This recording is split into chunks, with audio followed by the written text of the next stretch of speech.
There's a saying that you may have heard which goes along the lines of, all work and no play makes Jack a dull boy. And we all get what that saying means. We all understand it. But why don't we do things differently? Why do we find ourselves working long hours and having that inner feeling that we need to be working in order to be productive or in order to be successful? Now don't get me wrong, not everyone has that feeling, but in my experience of all the business owners I've worked with, the vast majority of business owners feel the same. They feel that it's not right to be doing nothing. It's not right to be doing things that might seem like playtime to others, and that they should be working all the time, being at their desk or to be seen to be working. And then when they do things that are fun or what others might consider not to be working, they feel guilty about doing them. Or when they decide to take a few days off work, or they decide not to be in the office for a few hours because they want to do something for themselves, they feel embarrassed when they return to the office and wonder what their management team or what their staff might think. And if they've no staff, they worry about what their partner or their spouse might think. And when things get challenging and difficult in their business, they work even more, which sometimes is actually the last thing that they should be doing. And so they get into a cycle of not doing the things that they would love to be doing and which isn't work related. So they find themselves working more and more hours. And before you know it, it's all work and no play. And Jack ends up being a very, very dull boy, or Jane ends up being a very, very dull girl for that matter. So what happens when we don't bring in what I call me time? Where we allow time for ourselves to do the things that we enjoy doing, whether it be going to the gym, walking on the beach or playing golf, activities that are just for you, that's me time. Well, we've all heard about finding a work-life balance, and this is where that saying comes into play. And especially now when so many people are working from home, that division between work and play or work and home can be impossible. But if we don't have me time, not only do we end up being dull, but we also end up being more anxious and more stressed. And some will go as far as being burnt out or depressed. Now I want to make a distinction here. When you're doing something that you absolutely love and it's in line with your genius drivers, then it's not work, and it certainly doesn't feel like work. So trying to find a work-life balance becomes less relevant. But for the vast majority of people, they're not doing what they 100% love doing, and they're certainly not doing work in line with their genius drivers, and therefore it's going to feel like work to them. And they can't wait until the weekend comes so they can do other things that they actually really enjoy doing. And even if you do enjoy the majority of the work that you do, you can still have that same feeling of feeling guilty about taking some time off for yourself or taking some me time.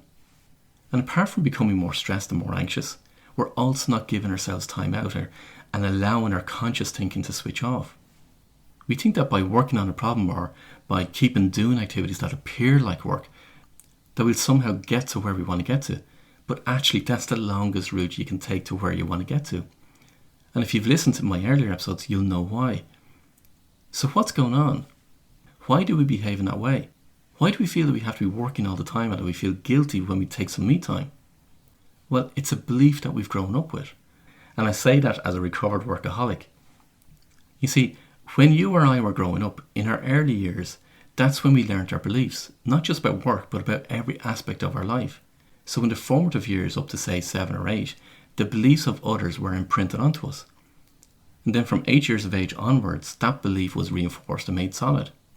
So let me paint my own life for you because you'll be able to see yourself in it.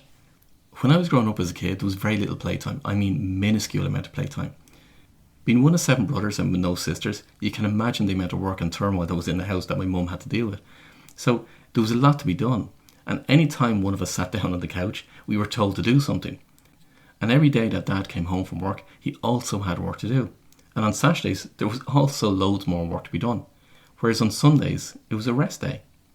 And when friends would call around to the house and want to go out to play, the answer was nearly always no from my mum, and they were told that I had to do homework or I had to do study. Now remember, you're going back to a time where there's no mobile phones and there's no iPads. Then when I got to age 12, that was when I got my first paid job as an assistant in a butcher shop. And before then, I was doing odd jobs for neighbours. And even when we started working and throughout the early years of our career, we were told by our parents that when we were in work that we were to keep ourselves busy. And I'm sure you've heard people say that even if you didn't feel like working or you didn't have much to do, you had to make yourself look like you were busy. And also when we heard about our neighbours and relatives that got promotions in their jobs, it was a discussion about putting your nose to the grindstone or putting your head down and working hard. And in that way, we too would get our promotions and be successful. You see, this life isn't too dissimilar to many others that were growing up. And I'm sure you can relate to some, if not all, of what I described. But here's the thing. What we observed when we were growing up was that in order to be successful, you had to work hard. And in order to be seen as being valuable or to be seen as being productive, we needed to be doing something, to be working, not to be sitting on the couch. And when we were sitting on the couch just watching TV, while others were working around us, whether it be our mum or our dad or one of our other brothers, the fingers would be pointed. One finger at the person that was working and the other finger at the person that was just sitting on the couch doing nothing. So what we saw and what we heard reinforced the belief that in order to be successful, you had to work hard. And the more work that we did, then the more successful you'd be. And if you weren't working while other people around you were working, then you'd be made feel guilty for doing nothing. It's a great belief to have, isn't it? But it's the wrong one entirely. Now, you can also have the situation where you can have people growing up in the same house and being exposed to the same imprints, but you can take on a different belief. It's all down to how we perceive what we're being exposed to, as I mentioned on an earlier episode. So you can have the example that I just described about my own life growing up, where instead of taking on the belief that you have to work hard, and by keeping working and by doing more work, you'll be successful, you can also have the opposite belief that when you observe others working hard, you choose to do the opposite. And therefore, any time you see someone doing something, you choose the opposite. So then your belief to do the opposite is reinforced. So in this case, instead of taking on the belief of working hard to be successful, when you see and hear that belief, you choose the opposite. Therefore, you end up having more what people would describe as being a carefree attitude to life, or somebody that doesn't work hard. In our case at home, nobody took on that belief. We all ended up working hard in our careers. That was until I woke up to a completely different way of achieving what I wanted. So now you know how we can all develop a belief and how it can lead us to having negative feelings if we're not living according to that belief. In this case, it's the belief of having to work hard and to be working as much as possible and to be seen to be working and to feel guilty if you're not working. And now you can see how we might feel when we take some me time for ourselves. And when you see other people taking it easy, so to speak, you feel they're being lazy. That's how beliefs are formed, and that's how they can impact us and how powerful they are. So if you take your beliefs around your work or your business, or your beliefs around money or relationships or any area of your life, you can start to see what your beliefs are. And here's the thing, because it's a belief, it's your belief. You absolutely believe it to be true. So you're going to go throughout your whole life living according to your beliefs, even though they might not be correct beliefs in the first place. To you, the belief is correct. But until such times you examine them, you'll find that they're not actually right. Until such times you find the evidence for yourself, then you're going to continue believing what you've always believed. And you remember what I discussed on a previous episode, that in order to get anything in your life in an easier way, or to bring about something that you want, it too comes down to your beliefs. If you believe you have to work hard to be successful, then that's what you're going to do. Equally, if you believe it can be achieved or obtained, then it will come about. If you don't believe you're going to get what you want, then it won't come about. That's why beliefs are so important. Beliefs work in both ways. And that's just on a micro level. Now consider on a macro level, all the beliefs that we've been taught from society, from religious orders, from politicians, from our banks, from media, from what we see and hear and observe other people in other countries, they too are beliefs that we've been imprinted on ourselves. It's not until such times we find the evidence for ourselves that you begin to alter your beliefs. So you can take it on a personal micro level, or you can take it on the macro level. But your beliefs are your map of the world. The question is it the right map to have? And then the next question becomes, well, what is real? What is true? And that's like looking through a small gap in a doorway to a whole new amazing world. And believe me, excuse the pun, that's a whole different conversation altogether. So what can you do about it? What can you do about your beliefs? Because it's so important. Well, the first thing is to realise and understand beliefs, which is what I've just gone through. Then the next thing is to start making a list of what it is that you believe. And you can make that list in any aspect of your life. Now, most of my clients will do it around their business or around money. And when you have the list, then it's recognising it and how it shows up in your life. So in the example I gave earlier on, your belief might be that you have to work hard to be successful, or you have to be seen to be working, or you'll feel guilty if you take any me time. That's the belief you're identifying. And even though you might say to yourself, but I don't have to work hard to be successful, Yeah, you find yourself feeling uncomfortable when you're not working hard or you're working all the time. Then you know you still have the belief around it. In other words, you might say one thing, but yet you feel and act differently. In other words, your thoughts, your actions, and your feelings are not congruent. So the first step is to understand beliefs. The next step is to start identifying your beliefs. And when you've done that, then it's asking yourself whether the belief is working for you or whether it's not working for you. Are you happy with how your life is by having that belief? You see, we can have beliefs that are absolutely of benefit for us, but then there's others that won't be. And also be conscious that we can have a belief that serves us in one area of our life, but it actually negatively impacts another area of our life. So it's about making sure your genius pendulum is in equilibrium.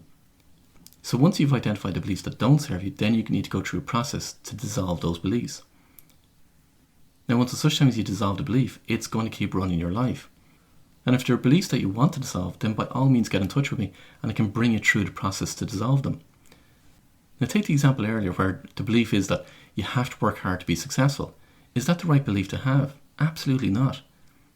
There's absolutely a much easier and effortless way to get what you want without working all the hours God sends. And it's not about working smarter or more efficiently. You first of all have to dissolve the belief, then you have to know and understand what I call your genius drivers in your genius role, and that way you'll begin to fast track what it is that you want to achieve. Not just when it comes to work, but in each and every aspect of your life. And if you want to find out more of how that's achieved, just get in touch with me. All my details and ways of how you can get in touch are on my website, paulwilliamdavis.com. And before I go, I want to let you know that I've decided to create a Facebook group for listeners of this podcast, where I can go deeper into information and help more and more people in more and more ways. So if you want to be part of a community of like-minded people in that you want to achieve more in your life in an easier way, and if you want to get more learning and more interaction, then I encourage you to head over to Facebook and just search for the Executive Code Facebook page and group and come join us there. Now, it's early days for the group because I've only just set it up, so you'll get a lot more benefits from being in at the start. So to recap, if you want help in finding out more about your beliefs and you want to dissolve them properly, then head over to my website, paulwilliamdavis.com, and get in touch with me. If you want to be part of a great community of people and learn more, head over to my Facebook page and join the group. And don't forget, sharing is caring, so please spread the message about this podcast with your friends and colleagues because it helps to spread the message and to help more and more people out there. And also, make sure you subscribe to the podcast because I'm hearing from people that they're missing episodes because they haven't subscribed. And if you miss an episode, then you're going to miss out on particular content that's going to help you. And because we're talking about beliefs, here's something to end this podcast on. Apart from the homework that I'm suggesting that you start identifying your beliefs, as you listen to each of those 3 suggestions, i.e. to go to my website, to join our Facebook group and to share and subscribe to the podcast, stop yourself for just one moment and ask yourself, what's the reason you don't do each of those 3 simple tasks? And be really honest with yourself as the answer. What's the reason you don't do them? And when you truthfully answer the question for yourself, then ask yourself, what's that belief about and how's it working against you? Where else does that belief show up in your life and where else is it holding you back? When you do that, you'll be amazed at what you'll find and how much your life is being held back as a result, not just of that belief, but many other beliefs. But then again, you might also choose to have the belief that what's the point of doing it anyway? Remember, your beliefs control everything in your life. It's the gap between what your life is now and what you want your life to be like. So until next time, I wish you every success.